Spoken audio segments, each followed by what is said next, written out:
Morgan. Here we are live. It is January 20th, 2021, and Major League Baseball's offseason is heating up quite a bit. We have a whole lot of moves to talk about here today in this live stream. We're going to start things off with Kirby Yates, shift our focus to Michael Brantley and the craziness of that deal that went down today. We'll get into J.A. Happ and his deal to Minnesota Twins, and also touch on some rumors about top free agents such as Trevor Ballard. Now, this is going to be exciting. I am very ready for this offseason to continue at this pace. We have some great contracts going down, the potential for a lot of trades, and some teams are getting significantly better as the hours pass and the minutes tick by.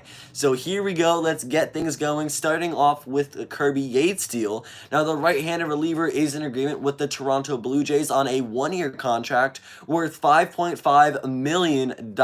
Now, Yates is going to head out to Toronto. In 2020, he pitched in 6 games with a whopping 12.46 earned run average. He earned 1 loss and 2 saves throughout the 6-game span and struck out 8 batters in 4 1/3 innings, acquiring a 2.54 whip. So not great on the abbreviated 2020 season. However, if we look at the career for Kirby Yates in 291 games, he owns a 3.54 earned run average with 12 wins, 17 losses, and 57 saves, striking out 400 batters in just a little over 280 innings and earning a whip of 1.15. Now, Yates debuted in 2014 and was born in 1987. So, if we're doing the math here, he's going on age 34, not 44. He's going on age 34 here, entering his one-year deal with the Toronto Blue Jays. If we take a deep dive into what the bullpen looks like for the Jays at the time being, not a whole lot of crazy names, Anthony K being one of them, Shun Yamaguchi, AJ Cole, Julian Merriweather, Jacob Wagerspack, Ross Stripling, Ryan Barucki, and a few other guys to note, but Yates is going to be their big closer now. TJ Zuck is another one, but they are losing Ken Giles, so bringing in Kirby Yates is definitely going to be a nice addition for this Toronto team. Now, they're trying to climb the ladder in the AL East. They have been the 2nd and 3rd place finishers in the American League East for the past 2 years. More likely, more often than not, the 3rd or 4th place team. But this young squad is looking to build a great name for itself. They made it to the postseason with the expanded postseason bracket in 2020, and they were lost in the first round to the Tampa Bay Rays. They got swept 2-0, and they want to change that here in 2021. So the addition of Yates is definitely beneficial to this team. Now, of course, the Blue Jays also picked up George Springer on a 6-year, $150 million contract, which is huge for this team. The outfield is now stacked. You have George Springer in center field. Then you also have Teoscar Hernandez, Lourdes Gurriel Jr., and Randall Grichuk. Some great depth here, and almost Michael Brantley, who we're going to get into right now. Now, Ken Rosenthal, Jeff Passan, as well as a few other reporters, some to name are John Heyman and others again, did report that Michael Brantley was in agreement on a deal with the Toronto Blue Jays for a 3-year deal. Now, I actually made a video, had it recorded, edited, and almost uploaded as it was processing on YouTube. We got notifications, or I got notifications on Twitter, saying that the deal did not happen, the announcement was premature, and that they were still in the talking stages. So Brantley did not sign with the Blue Jays. And then hours later, it is announced Brantley will be returning to Houston on a 2-year contract worth $32 million. So a bit of a letdown for the Toronto Blue Jays, but on the upside of things, yes, they lose this left-handed veteran outfielder, but they can keep money in hopes of enhancing their starting pitching rotation, which is going to be huge, and that is really their big need heading into 2021 now after signing Springer. So Brantley, he's 6'2", 209 pounds, and a left-handed corner outfielder. In 2020, he had a 300 batting average, about 170 at-bats, with 51 hits, 5 home runs, 22 RBIs, 2 stolen bases, and an 840 OPS throughout his career, which has been since the 2009 season when he debuted back on September 1st. He is hitting .297 in 4,800 at-bats, with 1,425 hits, 114 of them being home runs, 640 RBIs, 123 stolen bases, a 354 on base, and a 794 OPS. Brantley brings a lot to the table. He's good offensively and defensively. Will be a good left-handed bat for this Houston lineup as he does return to the outfield for the Astros. Now, this is very good for Houston. A great pickup here. They did get to spend the 2 years, $32 million on Michael Brantley, bringing him back, but their outfield was a little skeptical without Brantley's presence. They had Kyle Tucker, of course, who could play left. Miles Straw would have been their starting center fielder on opening day, and Chas McCormick. Now, of course, you do have Yordan Alvarez if you do want to take that route and put him in the outfield.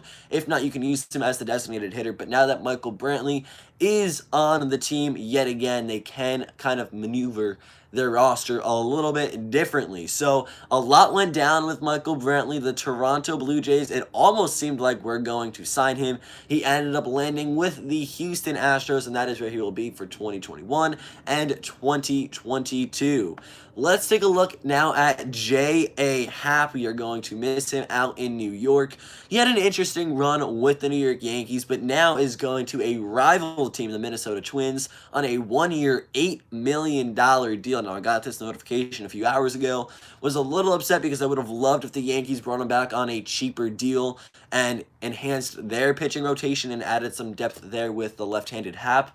But in 2020, 9 games pitched, a 2-2 record, and a 3.47 ERA. He struck out 42 batters in 49 and a third innings pitched, and honestly did not do that bad. He's going to be a good number 4 or 5 man in any given rotation. At his best, he is a number 3 starter, but I don't know if it'll get to that point in the 2021 season. So Happ now with the Minnesota Twins, but if we look at his career, in 324 games, he has an ERA just under 4 at 3.98, winning 123 outings, losing 92, striking out 1,539 batters, and 1,741 and 1/3 innings pitched. Happ is going out to the Twins, who have not had good luck in the postseason. They've proved how good they can be throughout the regular season, but time after time, they cannot make it past the first round of any given postseason bracket. Maybe 2021's their year. Pitching is definitely something a little bit lackluster when you look at this 40-man roster. But if we see the top 5 guys in the starting pitching rotation for the Minnesota Twins, it looks a little something like this. You have Jose Berrios, of course, who's going to be up there with Kenta Maeda as your 1 and 2 guy, Randy Dobnak, the Uber driver, Michael Pineda, and now J.A. Happ, of course. So 2 former Yankees in Pineda and Happ are going to be in this Minnesota Twins roster on opening day here in 2021. Happ going out to the Twins, again, is a 1-year, $8 million contract. Not bad whatsoever. Good pickup for the Minnesota Twins. Cost-effective guy. Now, we don't know what kind of performance we're going to see from James Anthony, but it will be interesting. He can give some decent outings for the Twins as he joins the team. If you guys are just joining the live stream now, we talked about Kirby Yates, him signing with the Toronto Blue Jays on a 1-year, $5.5 million contract. Michael Brantley's return to Houston on a 2-year deal. And now J.A. Happ, of course, is going to the Minnesota Twins on a 1-year basis for this 2021 season as he's making $8 million. Really not a bad run whatsoever. We've definitely seen a lot of moving pieces these past few days and weeks in the offseason. As of late, the ball has really been rolling. Teams are signing big-name guys. Players are getting paid and trades are going down. This is incredible. Exactly what we want to see. It took a little while, mid to late end of January already, but we are seeing moves taking place. Now, we do have some rumors spreading around Major League Baseball. A lot going on, some speculations to take note of are the Los Angeles Dodgers. They are a team of interest now. They are looking at Marcus Semien and potentially Trevor Ballard. Now, if the Dodgers do sign Semien, former shortstop of the Los Angeles Dodgers, they would start him at third base, which is going to be very interesting because, of course, he is a primary shortstop. But since the Dodgers lost Justin Turner to free agency, though he is still available, Semien might be a cost-efficient guy who's not going to break the bank, but still put up great numbers offensively and defensively. If he does sign with the Dodgers, he will transition to the hot corner, be the starting third baseman, and be right next to Corey Seager on the left side side of the infield. Then we look at Trevor Ballard. The Los Angeles Dodgers have made it known. Reporters have stated that the Dodgers are in on Ballard. They are very interested to see how things play out and that the Dodgers can be a serious contender for the top free agent this offseason. If Ballard goes to the Dodgers, I would be a little surprised, but at the same time, this LA team is going to be incredible and unstoppable. I said it at the beginning of the year. My first upload here on YouTube was who was going to win the 2021 World Series. My pick was the Los Angeles Dodgers. Now, a lot has happened since then. The San Diego Padres have picked up 3 pitchers for the starting rotation. The Yankees have made some moves. The Mets, of course, are nonstop making transactions here this winter. And some other guys as well. But with a lot going on, I do think the Dodgers, if they are indeed interested in Semien and or Bauer, it can be very well for them. Yes, both guys are going to bring a lot to the table. Bauer would cost quite a bit more than Semien, but it still will be fun to watch how things play out. Hello to everyone in the chat. Thank you guys for joining here today as we're talking about the latest buzz in Major League Baseball. A lot's going on right now. J.A. Happ signing, Michael Brantley, Kirby, Yates, Archie Bradley went to the Phillies on a 1-year deal worth $6 million. He was a guy I would have liked to see in a New York Yankees uniform here in 2021, but maybe next season. Now, if we really take a look at starting pitching, some guys available following Happ signing, Masahiro Tanaka is a big one. He's been rumored maybe with the Angels, the Padres. I don't think the Yankees are going to bring him back, which stinks. But we do have a question here in the chat. Can the Blue Jays compete for the AL East? Well, of course, the Blue Jays do have a nice chance to go ahead and win a bunch of games here in 2021, especially with some of the additions they have made thus far. But something we have to take a look at is their starting pitching rotation. Hyunjin Ryu is their ace. That's not a bad number 1, but after that, it is not looking good for this young team. Nate Pearson, Tanner Roark, Trent Thornton, and Robbie Ray. Granted, those are some guys that can be reliable. Robbie Ray has had a pretty significant past with the Arizona Diamondbacks. Tanner Roark has had his ups and downs. But this is not an ideal team to take to a postseason, especially when it comes to any given rotation. This is not enough, I don't think, to beat the New York Yankees or the Tampa Bay Rays, no matter how much either of these teams have lost this offseason. Now, yes, the Rays lost 2 of their 3 big starting pitchers in Blake Snell and Charlie Morton. The New York Yankees have lost some pitching. They've brought back DJ LeMahieu, added Corey Kluber, but what else we don't know. If the Blue Jays can go out and maybe sign a Trevor Bauer or trade for some small pieces that are good for 2, 3, or 4 guys in the rotation, that would be the difference maker. The bullpen can be enhanced a little bit as well, but Brad Hand, we have some rumors on him. If we look at Hand, he is drawing interest from the Angels, the Mets, the Blue Jays. A lot of guys are in on this left-handed reliever, and if we really take a look at what's happened with him in the narrative of Brad Hand this winter, all the teams essentially passed up on a 1-year deal worth $10 million. That's when Hand elected free agency and now is searching for a contract. So if he does look for a 1-year deal, it should be less than $10 million. I'd say from $6 to $9 million for a 1-year contract for Brad Hand. If he does want to go long-term, we don't know what that number is going to look like financially, but there are a lot of suitors going after Hand, who at one point was one of the better relievers in Major League Baseball. So for the Blue Jays to be a competitor in the AL East, they would have to add some starting pitching, and they would most likely have to better their bullpen here. Anthony Kay, Shun Yamaguchi, we've talked about this already a little bit, AJ Cole, Julian Merriweather, now Kirby Yates, but there is not a whole lot of guys that jump out at you on this 40-man roster when it comes to the pitching staff. So that is definitely something that has to be changed a little bit before the start of 2021 if the Blue Jays really want to go after the 2021 AL East. Brad Hand, Mets and Dodgers, 2 years, $22 million. Yeah, that would not be a bad move whatsoever. A nice little deal for Hand. The Mets have been doing very well this winter. They want to get their bullpen to be a little bit better, and adding Brad Hand would be incredible. Now, the Los Angeles Angels are making moves as well. They want to finally bring Mike Trout to the postseason, so maybe signing a reliever in Brad Hand would not be the worst idea because they definitely could use the help. But they did trade for Raisel Iglesias already. I believe they made a signing earlier today that's going to help them out in the bullpen. So we will see how things play out. I do sincerely think that that there is a good chance the Angels can go ahead and go after Trevor Ballard, maybe make him a competitive offer. I don't think that'll be enough for them to go far in 2021, but they can use some other guys as well and maybe make a difference this upcoming season. It is definitely not out of the realm of possibility. Ballard, Angels 6 years, 150. That wouldn't be bad either. I don't know how much money Bauer is looking for at the time being, but a 6-year deal worth $150 million definitely is not a bad option. And yeah, the Angels will still need a lot of moving pieces. Last year they picked up Anthony Rendon. We already know that they have Mike Trout, and they could go ahead and maybe get a Didi Gregorius type of player. I don't know how they're going to go about this offseason, but it's definitely not just 1 or 2 moves away for this Angels team to be successful, or at least win a division and make a competitive run for a postseason seed. So it's going to be interesting to see how things play out. We still have a lot of top free agents available and on the market. The Angels are, I truly expected to be buyers this winter, and we haven't seen too much of that just yet. Of course, the big names, the Dodgers, Padres, Mets in the National League, and the American League, the Blue Jays, Yankees, and White Sox have all really been the teams making moves here, subtly and slowly but surely. If we also take a look here, the Chicago White Sox are a team that will jump out and do extremely well in 2021. I think they can easily win their division.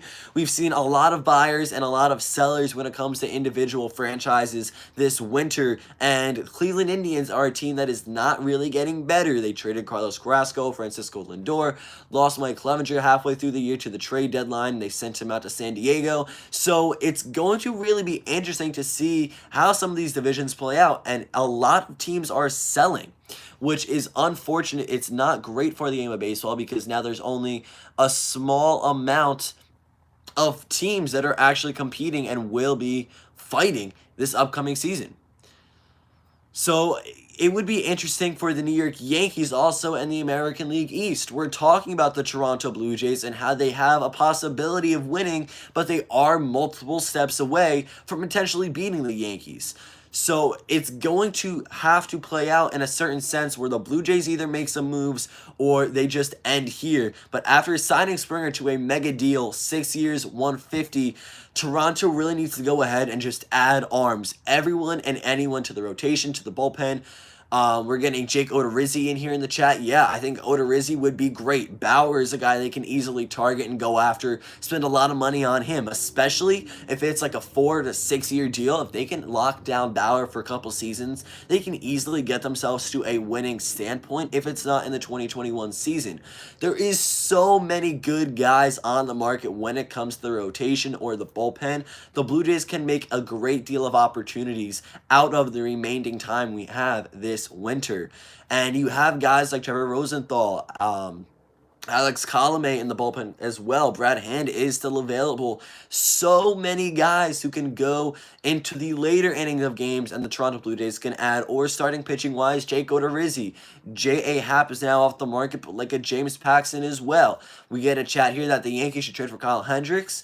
If we do want to talk about that here, it's going to be weird to see what kind of package the Cubs would ask for Hendricks, because we saw them give up Darvish for close to nothing. But I would think in a deal with the New York Yankees that there is going to be a lot the Cubs will want in return. We saw some rumors going down with the New York Yankees and the Cincinnati Reds for Luis Castillo, and the Reds wanted Gleyber Torres. Now, so much is going on here. This is a whole different topic, but if the Yankees were to go after Luis Castillo, really make a competitive offer for him, Gleyber Torres should not be on the table.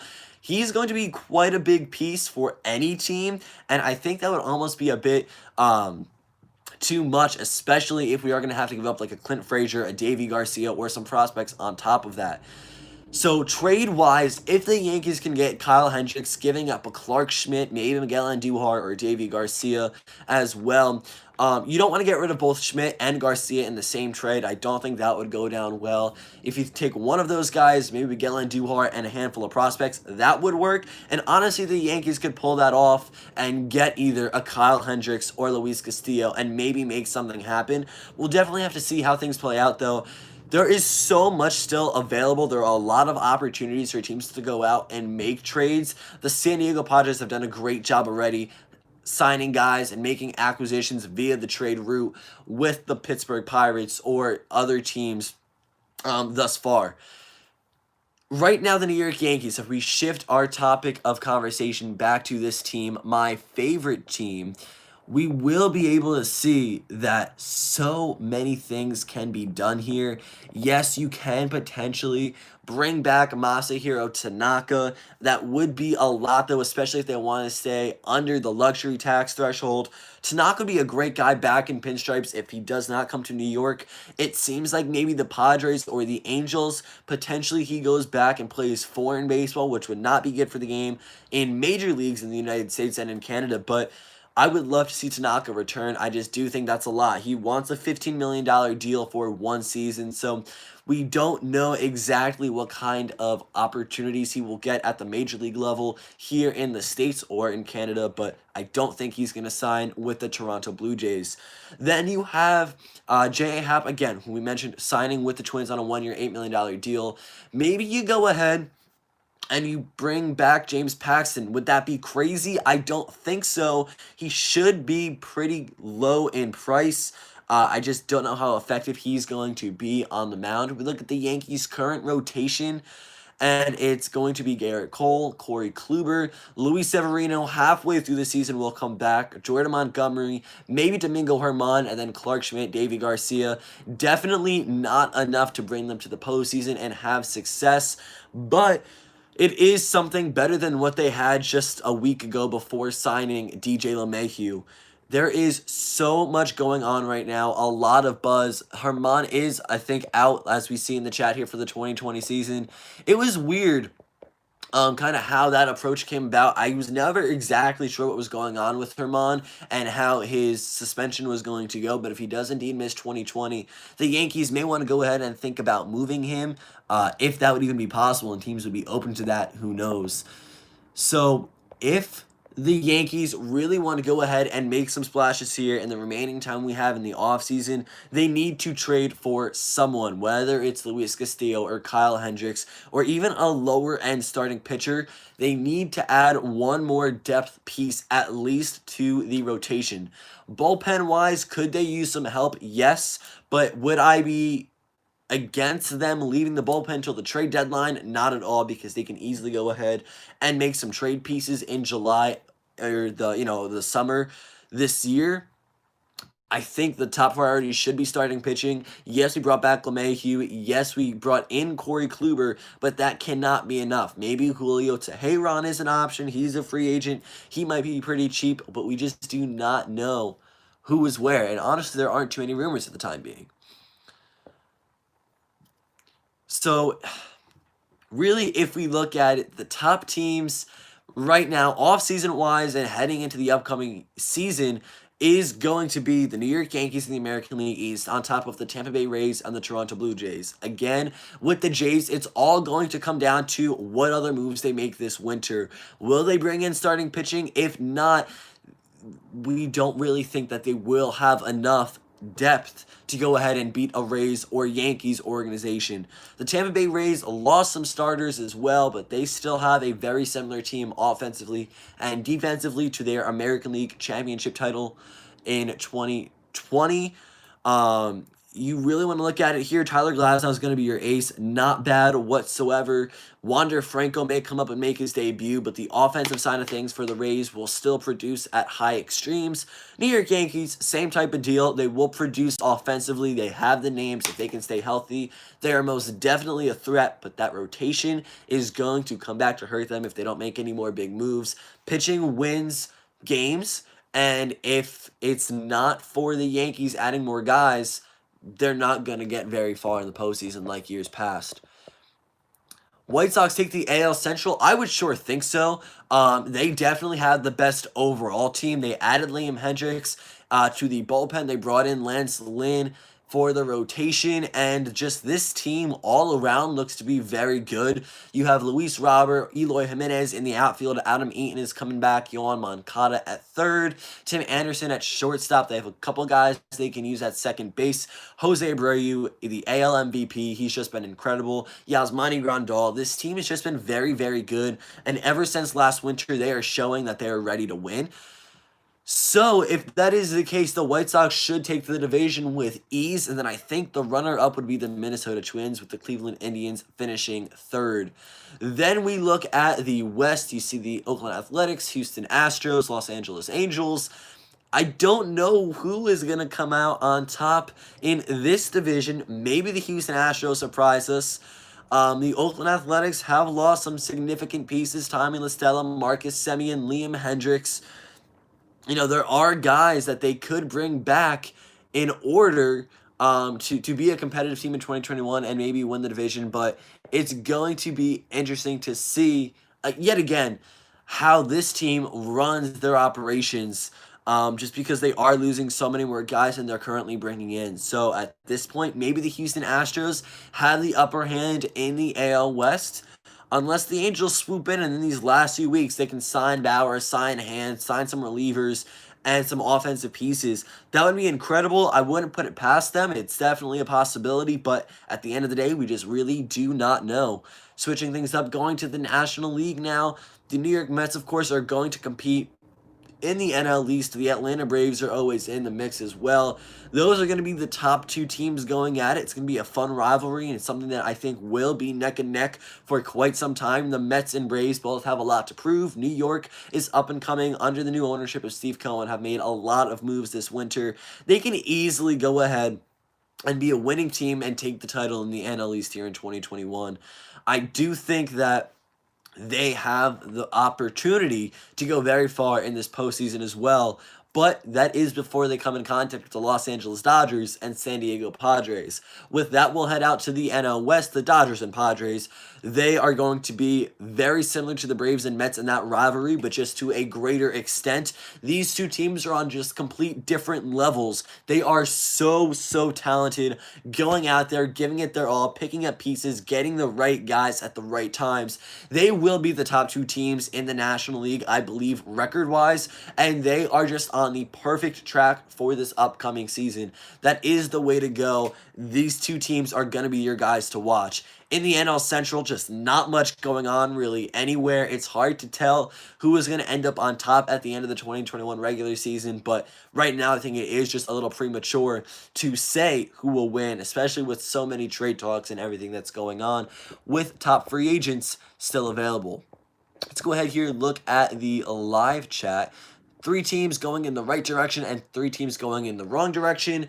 Well, if we are basing this off of a somewhat short-term basis, I think going in the right direction, of course, Chicago White Sox are making all the right moves at all the right times, just getting pieces as soon as they are available, and this is huge for this team. The White Sox are rebuilding. They are making their way up. They are going to be very good in 2021. Another team, I think the Toronto Blue Jays are going to be competitive. They are moving in the right direction. They are signing guys. I mean, this George Springer contract should demonstrate that for you. 6 years, $150 million. That's a huge commitment for this Blue Jays organization. They have a young core, Bo Bichette, Vlad Jr., Kevin Biggio. Their outfield in 2020 was incredible. Randall Grichuk, Teoscar Hernandez, Lourdes Gurriel Jr. It was great to see this team have success, and I think they will be able to maintain that in 2021. That's another team going in the right direction. And then finally, for the third team in the American League, going in the right way, of course, the New York Yankees could be doing more, but they want to stay under the luxury tax, so that is understandable. Tampa Bay Rays, I think, are still pretty much going straight forward, and they are moving in the right direction as well. In the NL, it's the Padres, it's the Dodgers, it's the Mets. It's that easy. Those are the 3 teams that are going all in, and they are giving it their all. For the wrong direction now, I think it's really hard to say the wrong direction because teams are rebuilding and there are a handful of teams. Actually, the majority of clubs in Major League Baseball right now are going in the wrong direction simply because people aren't competing anymore. We are seeing the same teams over and over and over again in conversations. And again, I'm going to rattle them all for you. It's the Dodgers, the Braves, the Padres, the Mets. I hope I'm not missing anyone here. The Yankees, the Blue Jays, the Angels are interested in guys. The Red Sox are as well. But other than that, we are not seeing teams spending money right now. And it does hurt because it's not a good look for baseball. When you only have 8 or 9 teams really making a competitive push, it's hard to go ahead and say, because you can easily go ahead and pick, okay, one of these 8 teams are going to win the World Series. It's not nearly as competitive as it used to be or as it should be. And that's why some fans are just losing interest in the game, because a lot of teams are sellers right now. They are not trying to buy guys, and they are letting this winter roll by, and they don't care what the record looks like in 2021. Or they're rebuilding for the middle to later ends of the decade, and even then, up until that point, it's going to be very boring for fans and the franchises. A lot going on right now. I could go on a full rant with how teams are going about the winter and everything, but that may be, a future video idea potentially. Hello to everyone in the chat. How are you guys doing? I'm getting to questions here. A lot of comments coming in, so if I don't get to it, just go ahead and you can ask it again. 5 top teams in each of the American League and the National League. Well, I'm going to go ahead and write this down just so I don't lose track here. But in the American League, of course, you have the New York Yankees are a top team. This is no particular order. It's the Yankees. It's going to be the Rays and the Blue Jays. Just whether or not the Blue Jays really climb the ladder here is going to be the big question. So the Yankees, Rays, and Blue Jays most definitely. Of course, then you have the Chicago White Sox. Those are your top 4 teams in the American League in some order. Honorable mentions are definitely the Angels. They have an opportunity to really make a splash if, again, they can sign players and make trades happen. Other than that, I'm not sure. Houston Astros are a question mark. Maybe they can get into it here.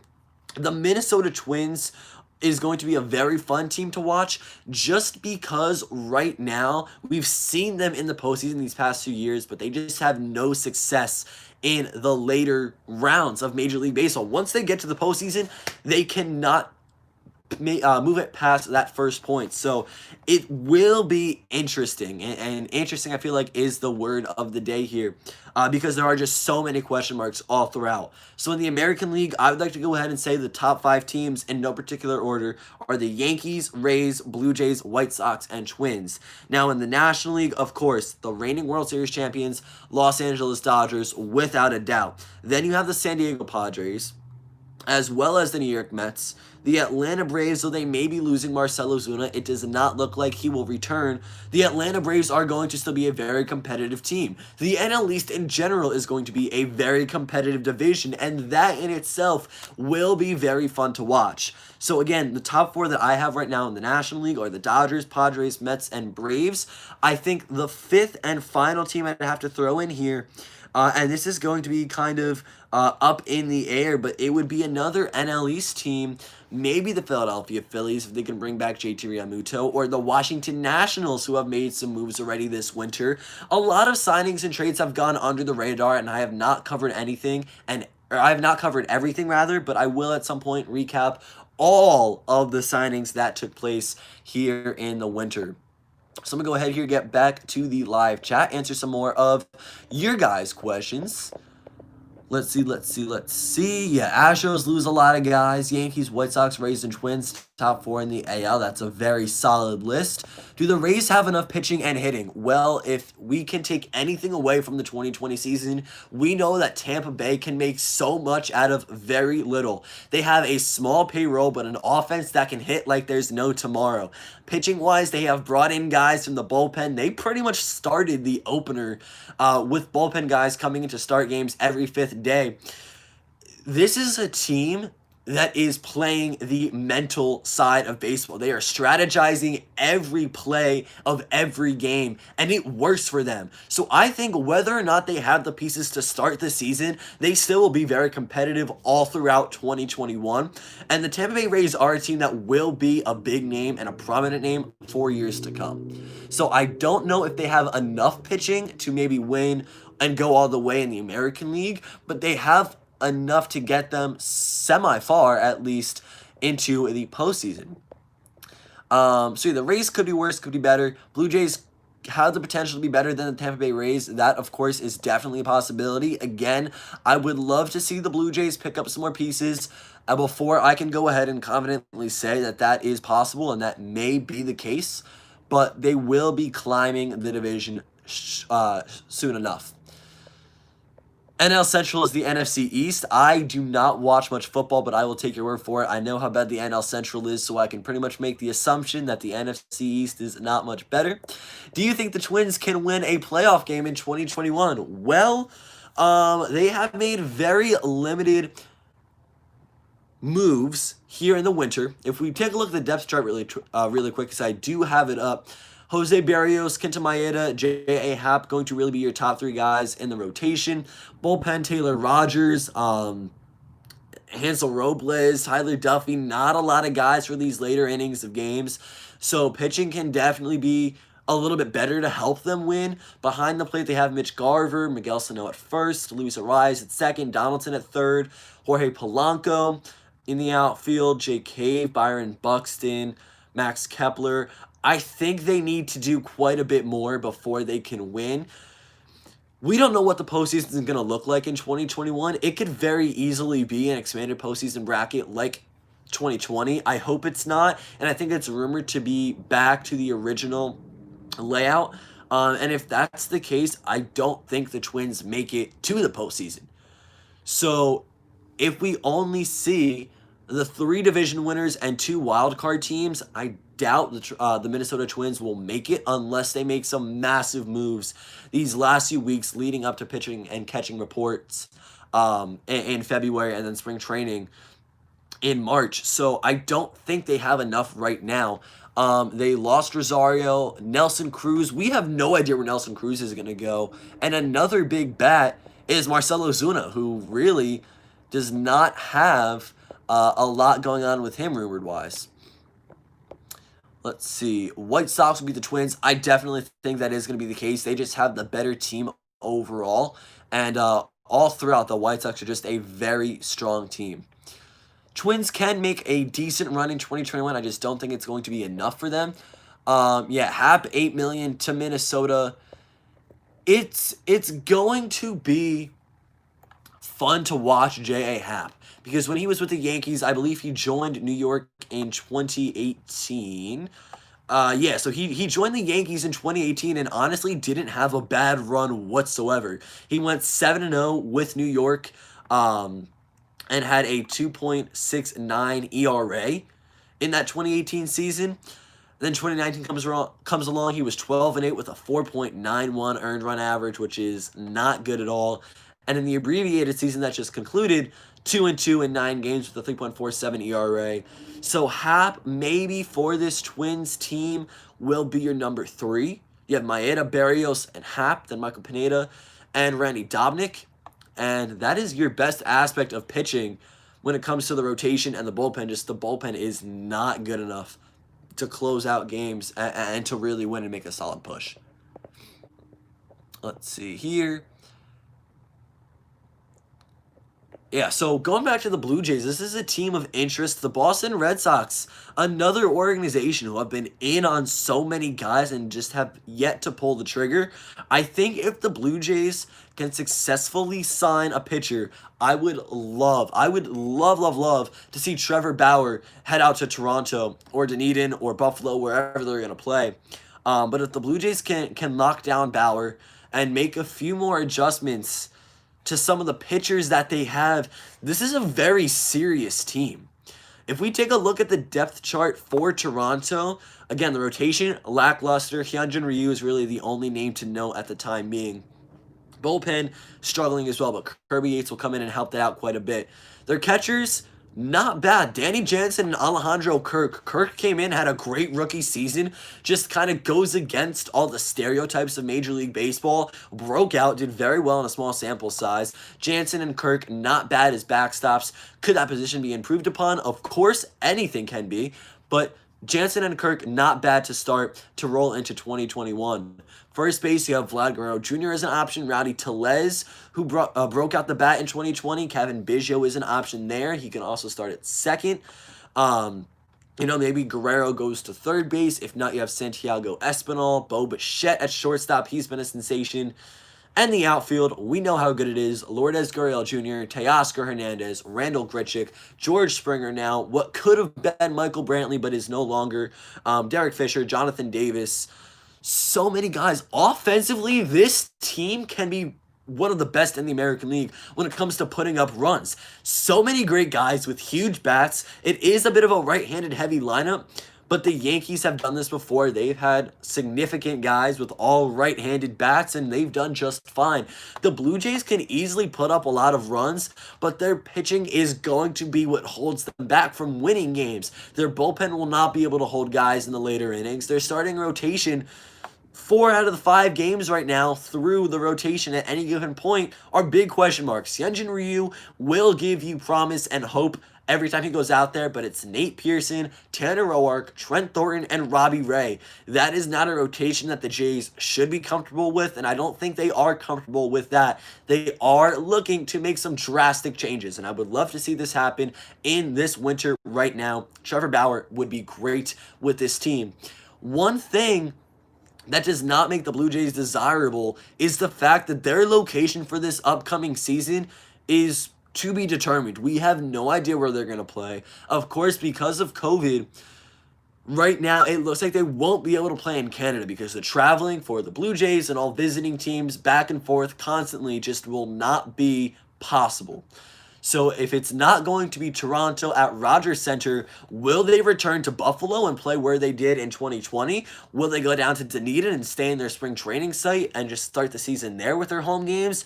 Who knows? And that may be why they lost Brantley. It may not be, but I think they're having a lot more conversations with players just because they don't know where they're playing, and it is an unfortunate disadvantage because they're the only team going through this right now. They're the only team not located in the United States.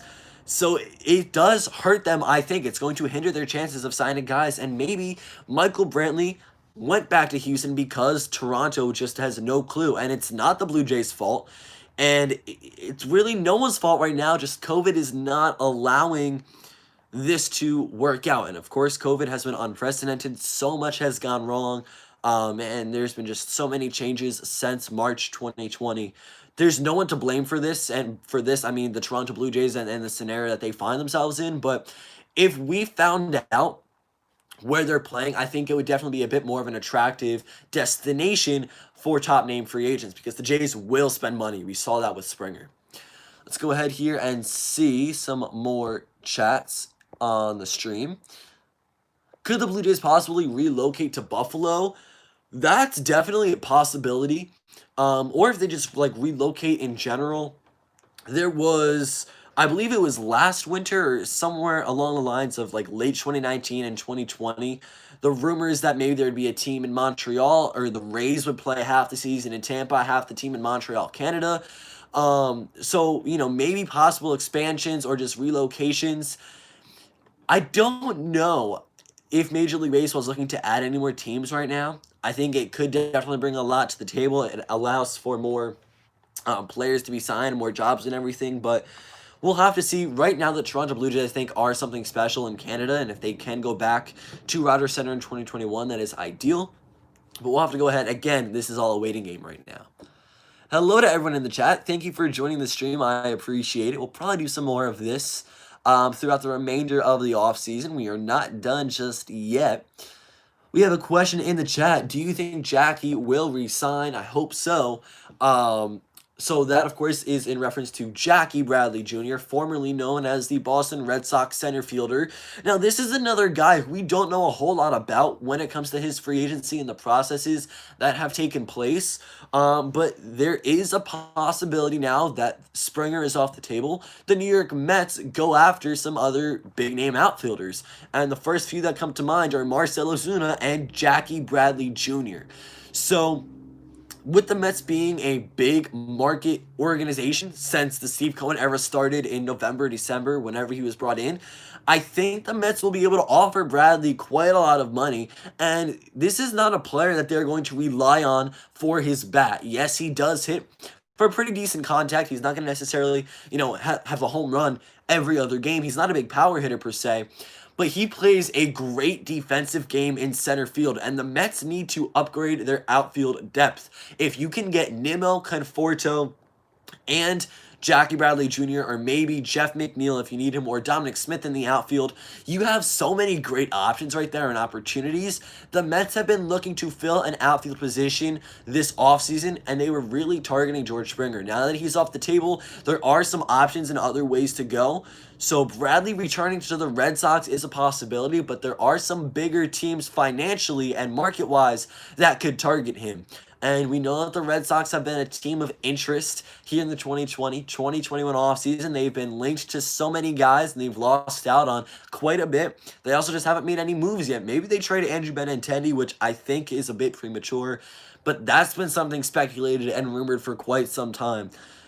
Will he return to Boston? It's a possibility, and I would not put it past anything. But I'm not a reporter. I know zero inside information on anything when it comes to Major League Baseball and free agency. So, based off my personal opinions, I do think he's got a good chance of coming back to Boston for 2021. But at the same time, if the Houston Astros want to add depth, or the New York Mets want to go ahead and finally get their outfielder, he might sign elsewhere. Or maybe even the Atlanta Braves. I don't know if that would be a great fit, just because it kind of seems weird, Jackie Bradley Jr. in Atlanta, something I've never really thought of. But because they're losing Marcell Ozuna, it looks like to free agency, the two parties just don't want to come together and, in terms of an agreement, at least that's what's been rumored. There are teams that are going to be competitive in 2021 that are looking at Jackie Bradley Jr. and looking at other outfielders wanting to make a move. So that's my answer on that. Yes, it's a possibility. Will it happen? I think it's too early to tell as of right now. Guys, if you are in, thank you for joining the live. Go ahead and ask some questions. Doing a little quick Q&A here. We talked about Kirby, Yates, Michael Brantley, J.A. Happ. Some of my predictions for the 2021 season. Best teams in the AL, worst teams in the NL and AL. So yeah, go ahead, drop any questions you may have here in the chat. We'll give it a little more time, and then I'll probably call it a night here on the live stream, but we will be doing more of this throughout the off season, the regular season. A lot more live content will be coming at you guys from the channel. So again, if you have any questions, leave them in the chat for me. If not, we will start to go ahead and wrap things up here today. But this has been a lot of fun. We're definitely going to go ahead and do some more of this stuff here all throughout. Major League Baseball kind of exploring right now because the off season and how slow it's been. Yeah, so here's the thing with the offseason. It took a long time for things to get rolling, but once we saw some big pieces, like DJ LeMahieu, once we saw him sign, we really saw the dominoes fall, and now there are moves left and right. Trades are going down, transactions all over the place throughout the American League, throughout the National League. It is limited to a small confinement of teams. A lot of big market organizations like the Padres, the Mets, the Dodgers, we've talked about it already so many times here in this stream, but yeah, it does look like, at the time being, only a few guys are going out there and making moves, and that's why it took so long for free agents to sign, and that's why it was so slow and so boring in Major League Baseball. But now that LeMahieu signed and Springer signed, we have headlines revolving around this sport, America's pastime. This is good, and for the rest of the winter, it should be all upbeat. We're going to get a lot of information, a lot of news. We should no longer get to the point and kind of go backwards. December is behind us now. The start of January is behind us. I don't think the offseason will ever be that slow again here in 2021, which is a good thing because we're going to see a lot of big-name free agents still looking to go ahead and find homes, and trades are inevitable. They will happen, just with what teams, we don't know, of course. I do think some Major League Baseball free agents, some of the big name guys, will wait it out a little bit till the beginning or middle end of February to sign a deal. We saw it, I believe it was a few seasons back. We got like Manny Machado, Bryce Harper. They signed like halfway through the month of February, which is very late. But because there are a small number of teams willing to pay, and just these guys who are trying to get so much money in their contracts, as they arguably should because they are so talented, it just takes a lot of negotiating. We saw the different stages of LeMahieu and the Yankees. It took a lot for that deal to be finalized, and it got me as a Yankees fan very worried that it would not go down successfully. So Trevor Ballard, JT Realmuto, these are guys who will probably sign a little bit later, and we do have quite some time to catch up. Let's go ahead here, look at some questions. Sorry, guys, I didn't miss a lot of chats. I was talking a bit here, went on a little tangent. Yes, I do remember you from the Orioles vlog in the comment section. Twins, Jackie Bradley Jr. I mean, that's another team. If they really do want to compete and they want to add to their rotation, not their rotation, their roster, Jackie Bradley Jr. would be a great guy for them. Especially considering he's not going to break the bank in any way, shape, or form. How many home runs for Pete Alonso? You're saying 45? Well, I do think Pete Alonso is going to come back and have a great 2021. It was a sophomore slump season in the abbreviated 2020 year. Not only that, but it was just completely different circumstances than we're used to. A 60-game year, starting in July. It looked a lot different. So a lot of guys featured downward spikes in their numbers. If it is a 162-game season like it's rumored to be and like it should return, Alonso 45 home runs is definitely possible. I'm going to say if he's healthy all throughout, like anywhere from 37 to like 41 homers. I don't know, 45 would be great for the Mets and his offensive production, but I definitely think he can hit 35, 36, 37 with ease. So that would be my minimum number for Polar Bear Pete.